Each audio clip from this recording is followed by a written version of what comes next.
အားလုံးမင်္ဂလာပါဖောင်းတန်တော့ဘောက်အကြောင်းကိုရှင်းပြပေးတော့မှာဖြစ်ပါတယ်ကျွန်တော်တို့ Microsoft Office PowerPoint ထဲမှာဖောင်းတန်တော့ဘောက်အကြောင်းကိုရှင်းပြမှာဖြစ်တဲ့အတွက်ပေါ့နော်ဖောင်းတန်တော့ဘောက်ထဲကိုဒီမှာ setting ဆိုတာရှိပါတယ် setting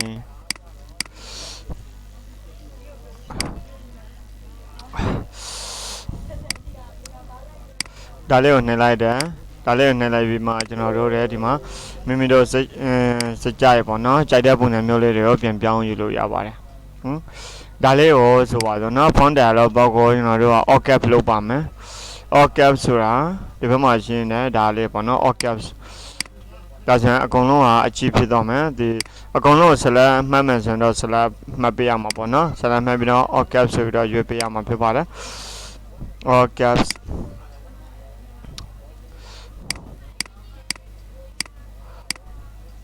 Okay ဒါဆိုရင်တော့ font dialog box ဟာအကုန်လုံး organ ဆိုပြီးတော့ရတော့မှာပေါ့နော်အဲ့ဒါ organ နောက်ပြီးတော့ဒီနေရာမှာ strike through ဆိုတာတော့ဒီလိုမျိုးပေါ့နော်အဲ့ဒါကို strike through လို့ခေါ်တယ်ဆိုပါစို့ဒါလေးကို strike through လို့လုပ်ကြည့်ပါမယ်ဥမာတနည်းကြီးက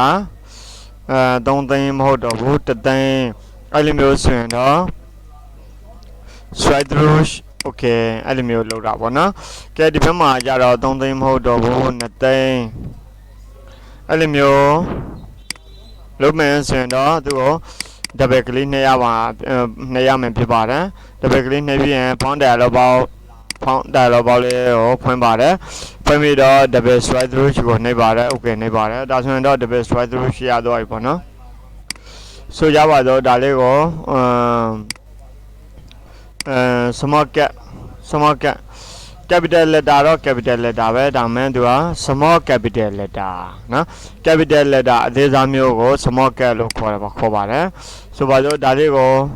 small cap လုပ်ရှင်တယ်ဆိုရင်တော့ဒီကနေ select မှတ်တယ် select မှတ်ပြီးတော့ font dialog box ထဲဖွင့်ပြီးတော့ small cap လုပ်လိုက်ပါမယ်ဒါလေးက small cap okay ဆိုတာတော့ကျွန်တော်ခုနကပြောခဲ့တဲ့အတိုင်းပဲအဲ့ဒါ okay ဒါတွေ okay ဖြစ်ထားတဲ့အတွက်သူကအကယ်၍ small cap ပြင်လုံးမယ်ဆိုရင်တော့ဒီလိုမျိုးဖြစ်သွားလိမ့်မယ် capital letter တော့ capital letter ပဲဒါမှ small capital letter နော်okay ကိုပြန်ရွေးပါတယ် okay ဆိုတာအကုန်လုံး capital letter ကြီးပဲဖြစ်သွားတယ်ဒါကတော့ small cap အကုန်လုံး small capital letter တော့ capital letter ပဲဒါမှ small capital letterဘိုးဆိုတာတော့ကျွန်တော်တို့ဒီဒါလေးကိုဘိုးတင်လိုက်မယ်ဆိုရင်တော့သူကဘိုးဖြစ်သွားတယ် idly ဆိုတာတော့ design ပေါ့နော်ဒါလေးကို idly လုံးမယ်ဆိုရင်တော့ idly ဘိုး idly လုံးမယ်ဆိုရင်တော့ဘိုး idly ကိုဒီမှာရွေးပေးအဲ့မှာဘိုး idly ဆိုတာရှိတယ် idly နော်ဘိုး idly okay နေပေးပါနော်ဘိုး idly ဘိုးလေးဖြစ်တဲ့စလုံးကိုအထူလေးလုပ်သလိုသူက idly ဆိုပြီးတော့ design လေးလုပ်ပေးလိုက်တယ်နောက်ပြီးတော့ underline ဖြုံးမယ်underline ဖြုံးမယ်ဆိုရင်တော့သူကဒီနေရာမှာ font dialog box ထဲဝင်တယ် underline ကိုဖြုတ်လိုက်လို့ရှိရင်တော့ underline ဖြုတ်လိုက်လို့ရှိရင်တော့နင်းထားလိုက်ပေါ့နော်အဲ့လိုဆိုရင် underline ပြုတ်သွားပြီးတော့ပုံမှန်အနေအထားဖြစ်သွားလိမ့်မယ်ဒီဘက်မှာကျတော့ underline ထည့်ထားတဲ့ပုံစံမျိုးဖြစ်တယ် superscript ဆိုတာကျွန်တော်တို့32လမ်းတို့32လမ်းတို့31လမ်းတို့နော်33လမ်းတို့အဲ့လိုမျိုးမှာfirst second third fourth ဆိုတဲ့ဟာလေးကိုကျွန်တော်တို့က first first ကိုအပေါ်တင်ခြင်းနဲ့ဆိုရင်တော့ဒီနေရာမှာ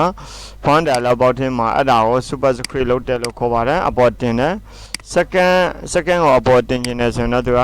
superscript လုပ်ပြီးသားဖြစ်တယ် fourth th ကိုအပေါ်တင်ခြင်းနဲ့ဆိုရင်တော့font dialog box ထဲမှာsuperscript ကိုနှိပ်ပေးရမှာဖြစ်ပါတယ် okay အဲ့ဒီမှာလေရာခိုင်နှုန်းကိုနေပြီးတော့ကျွန်တော်တို့လိုသလိုပြင်လို့ရပါတယ်ဘယ်လောက်ရာခိုင်နှုန်းထိယူမလဲ offset ထဲမှာ50လား40လား40ပေါ့နော်40ဆိုရင်ဒီနေထားဒီတက်သွားလိမ့်မယ်နောက်ပြီးတော့ offset မှာဒီဘက်မှာလည်းအဲ့တိုင်းပဲ40ယူမယ်ဆိုရင်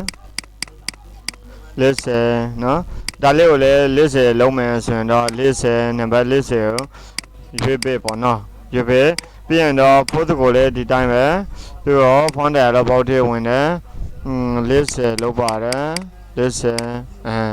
ပြီးတော့ H2O ဆိုပြီးတော့စာတော်တော်များများမြင်တွေ့ရမှာဖြစ်ပါတယ်အဲ့ဒါကြတော့ subscript လို့ခေါ်ပါတယ်အောက်ကိုနှုတ်လိုက်တာပေါ့နော် subscript လုပ်ပါမယ်subscript လုပ်ပါမယ် subscript font dialog box ထဲမှာ subscript ဆိုတာရှိပါတယ်minus 24 25ပေါ့နော် minus 25ကို minus 30 လောက်ထားပါမယ်ဒါ minus 30เนาะအဲ့ဒါ H2O တော့ငါတခြားအများကြီးရှိပါတယ်သူနဲ့ subscript သုံးရမယ့်နေရာတွေလေပေါ့နော်အဲ့လိုမျိုး subscript သုံးရမယ့်နေရာလေးတွေမှာ Microsoft PowerPoint ထဲမှာလည်းလုပ်လို့ရတယ်Microsoft Web မှာလည်းလုပ်လို့ရတယ်ပေါ့နော်ကဲဒါဆိုရင်တော့ဒီ font dialog box လေးကိုနားလည်လိမ့်မယ်လို့ထင်ပါတယ် font dialog box ကိုနားလည်မယ်လို့ထင်ပါတယ်နောက်ထပ်ဒီနေရာမှာ font နဲ့ပတ်သက်ပြီးတော့သိရမယ့်အရာလေးတွေဥပမာဆိုပါစို့နော် font dialog box ထဲမှာလုပ်လို့ရတာတခါတည်းဒီနေရာမှာstrike through လုပ်လို့ရတယ်ဒါ strike through ဆိုတာstrike through ကိုပြန်ဖြုတ်ချင်တယ်ဆိုရင်လည်းဖြုတ်လို့ရတယ် underline ကိုပြန်ဖြုတ်ချင်တယ်ဆိုရင်လည်းဖြုတ်လို့ရတယ် box ကိုပြန်ဖြုတ်ချင်တယ်ဆိုရင်လည်းဖြုတ်လို့ရတယ်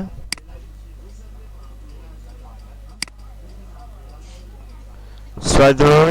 ဖြုတ်ပါတယ် underline ကိုဖြုတ်ပါတယ်ကဲအကုန်လုံးကိုဖြုတ်မယ် underline ဖြုတ်လိုက်မယ် underline ဖြုတ်လိုက်နော် color လေးတွေထည့်ချင်းပါမယ် color အရောနော်ဒီ color လေးထည့်လိုက်မယ်ပြီးရင်ကိုမိမိတို့ဂျန်ဟစ်တဲ့ပုံစံမျိုးလေးတွေကိုပြောင်းပြီးတော့အသုံးပြုလို့ရတယ်သူ့ကိုသေးမယ်ဒီအောက်ကလေးကိုလည်းသေးချင်တယ်အောက်ကိုရှာလိုက်မယ်ပြီးရင်ဒါလေးကို rotate လှည့်မယ်ဆိုရင်လည်းလှည့်လို့ရပါတယ် rotate ကိုကြိုက်တဲ့နေရာမှာရွှေ့ထားပေးလို့ရပါတယ် rotate လှည့်ပါမယ် rotate လှည့်တဲ့အခါမှာဒီမှာ rotate 2လေးရှိတယ် rotate ဒီနားလေးကကင်ပြီးတော့ပေါ့နော် rotation လှည့်လို့ရပါတယ် font dialog box ပြင်တော့မိမိတို့လောက်ထားသမျှကိုအသုံးပြုရှင်တယ်ပြန်ပြီးတော့တက်ရှင်ပြန်ပြင်ရှင်တယ်လိုချင်တယ်ဆိုရင်တော့ save ကိုနှိပ်ပေးရမှာဖြစ်ပါတယ်ဒါဆိုရင်တော့ကိုလောက်ထားတဲ့ဟာမပြောက်တော့ဘူးပေါ့နော်